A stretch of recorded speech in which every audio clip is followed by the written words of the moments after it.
আপনারা শুনছেন বঙ্গবার্তা ডন, সদা সর্বদা সব মানুষের কাছে সর্বক্ষণ।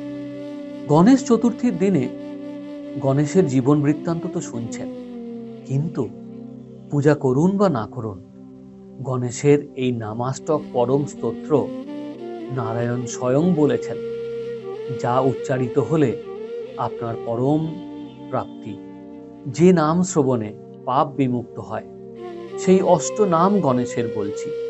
গণেশ, একদন্ত, হেরম্ব, বিঘ্ন নায়ক, লম্বোদর, শূর্পাকর্ণ, গজবক্ত্র ও গুহাগ্রজ। গণেশের গ শব্দের অর্থ জ্ঞান, ন শব্দের অর্থ মুক্তি। এই উভয় প্রদানে যিনি সমর্থ, পরম ব্রহ্ম স্বরূপ তিনি। একদন্ত, এক শব্দের অর্থ প্রধান, দন্ত শব্দের অর্থ বল, অর্থাৎ সর্বাপেক্ষা প্রধান বল সম্পন্ন। হেরম্ব, হে শব্দের অর্থ দিন, রম্ব শব্দের অর্থ পালক, অর্থাৎ দিন জনপ্রতিপালক তিনি। বিঘ্ননায়ক, বিঘ্ন শব্দের অর্থ বিপদ, নায়ক শব্দের অর্থ খণ্ডন, অর্থাৎ যিনি সর্ববিঘ্ন খণ্ডন করেন। লম্বোদর, বিষ্ণু প্রদত্ত নৈবেদ্য ও পিতৃ প্রদত্ত ভোগে যার উদর লম্বমান হয়েছে।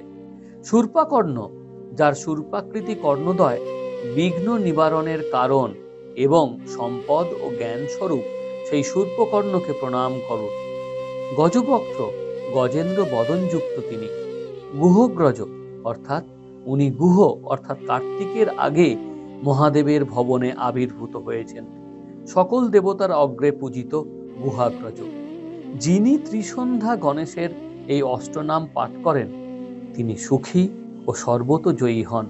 বিশেষ করে আজ গণেশ চতুর্থীর দিনে এই অষ্টনাম অবশ্যই পাঠ করুন। আপনারা শুনছেন বঙ্গবার্তা ডন, সদা সর্বদা সব মানুষের কাছে সর্বক্ষণ।